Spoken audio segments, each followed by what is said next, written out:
తిథి ఉంటుంది, పండగ తిథి కలిసి ఉంటాయి. భోగి ఎప్పుడు, ఏ తిథి నాడు ఉండదు. ఎందుకు భోగికి తిథి ఉండదు అంటే దక్షిణాయనం ఏ తిథి నాడు పూర్తయిపోతుందో అది భోగి. దానికి ఒక్కదానికే మినహాయింపు పంచాంగంలో, అది తిథితో చెప్పరు. ఎందుకు చెప్పరు అంటే దాంట్లో ఒక రహస్యం ఉంది. భోగి పండగ నాడు ఏం చేయాలి, భోగం అనుభవించాలి. పొంగల్ పొంగల్ అంటూ ఉంటారు, మధుర పదార్థాలు వండుకు తింటారు. మధుర పదార్థం వండుకు తినడానికి ముందు ఏం చేయాలి, చేదు పదార్థం తినాలి. అందుకే ఉగాది నాడు ఏం చేయిస్తారు, చేదు పదార్థం తినిపిస్తారు. కష్టపడడం చేదుగా ఉంటుంది, ఒంటికి చెమట పట్టేటట్టుగా ప్రవర్తించడం చేదుగా ఉంటుంది, తనకున్నది త్యాగం చేయడం చేదుగా ఉంటుంది. ఎవరికైనా ఏదైనా కాస్త సౌకర్యం చెయ్యాలంటే చేదుగా ఉంటుంది, తాను స్వార్థం అనుభవించాలంటే తీయగా ఉంటుంది. కష్టపడడం చేదుగా ఉంటుంది, చేదు ప్రయత్నపూర్వకంగా తిను. అంటే కష్టపడడాన్ని జీవితంలో అలవాటు చేసుకో, కష్టపడి బ్రతకడం అలవాటు చేసుకో. నువ్వు ఆరుగాలం కష్టపడ్డ తర్వాత పంట ఇంటికి వచ్చిన తర్వాత పొంగల్ పాయసం తిను. అక్కడ మొదలుపెట్టిన చేదు ఇక్కడ మధుర పదార్థంతో పూర్తవ్వాలి. కష్టపడకుండా మధుర పదార్థం తినే అర్హత నీకు లేదు. అందుకని ఉగాది నాడు చేదు తిను, పొంగల్ నాడు భోగి పండగ నాడు మధుర పదార్థం తిను. దక్షిణాయనం చిట్ట చివరి రోజు భోగి పండగ. దక్షిణాయనం అంతా ఏమిటి, ఉపాసన కాలం. దక్షిణాయనం వచ్చిందనుకోండి, ప్రకృతి ప్రతిబంధకాన్ని ఇస్తుంది. దానికి మాసం కానీ, దానికి రోజు కానీ, దానికి తిథి కానీ ఉండవు.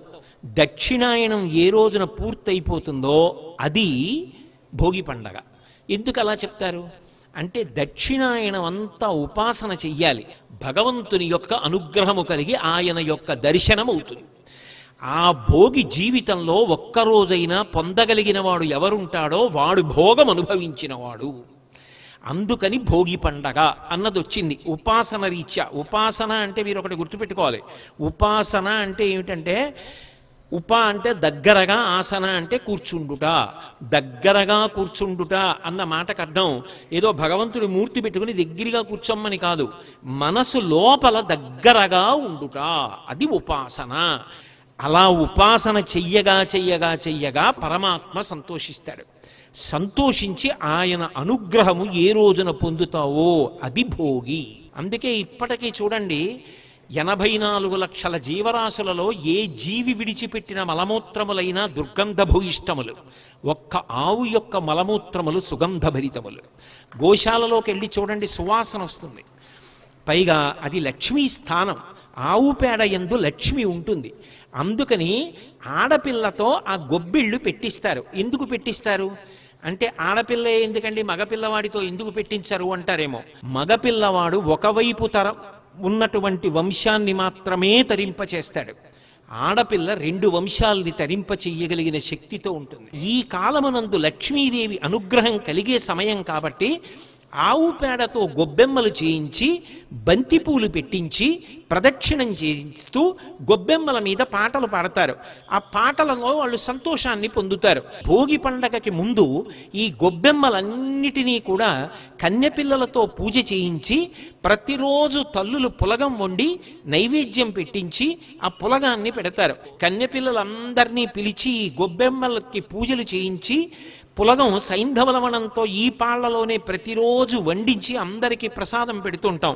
ఇవన్నీ తిని ఆడపిల్లలు చక్కగా సమాజంలో వృద్ధిలోకి రావాలి అని చెప్పి అందుకని పులగం పెడతారు.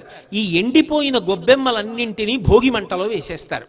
ఎందుకు వేసేయాలి అంటే శ్రియమిచ్చేత్ హుతాశన, మంచి ఆలోచనలను, ధార్మికమైన అభివృద్ధిని అగ్నిహోత్రుడిస్తాడు. ఆ అగ్ని ద్వారా ప్రతి ఇల్లు కూడా వృద్ధిలోకి వచ్చి అందరూ సంతోషంగా ఉండాలి. అందరూ సంతోషంగా ఉండడానికి తృప్తి ఉండాలి. భర్తని ధర్మపదంలో ఉంచగలిగినటువంటి పరమశక్తివంతురాలు భార్య. అందుకే అటువంటి స్త్రీని కాపాడుకోవడానికి ఈ కాలమునందు గొబ్బెమ్మలతో ఉపాసన చేయిస్తారు. ఇక